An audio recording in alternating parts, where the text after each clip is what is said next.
ल्या हौ के भयो? चार्जर बिर्सिराखेछु नि, म ल्याइकिन आउँछु ल। अब यस्तो टाढो बाटो आएर मेरोमा छ त, मेरो ल्याउँदा हुँदैन?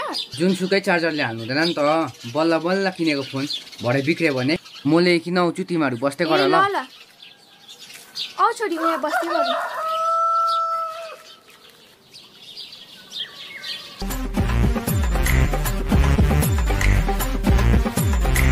मेरो रक्सी, मेरो सस्ती पनि साह्रै सिधा। अब उसलाई के थाहा मैले जानी जानी चार्जर छोडेको भनेर। मैले रक्सीको लागि छोडेको नि।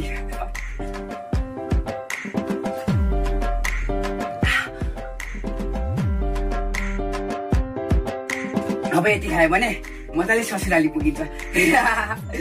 अब यो रुखाएर राख्नु पर्यो, फेरि चाहिँदैन।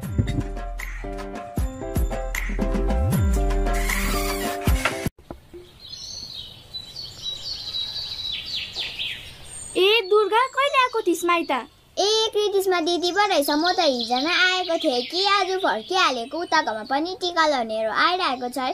फोन गरेर वाक्कै बनाइसकिसक्यो। अन्त तपाईँहरू चाहिँ खै भेनेर नानी? ऊ हेर्न, तेरो भेनेर चार्जर बिर्सेर कि त्यही लिन जानुभएको छ। अन्त नानीलाई चाहिँ सर्ट हेरी उनीहरूलाई पर्खिरहेको नि। ल दिदी म गएँ ल, हतार छ कि, जाऊ छोरी।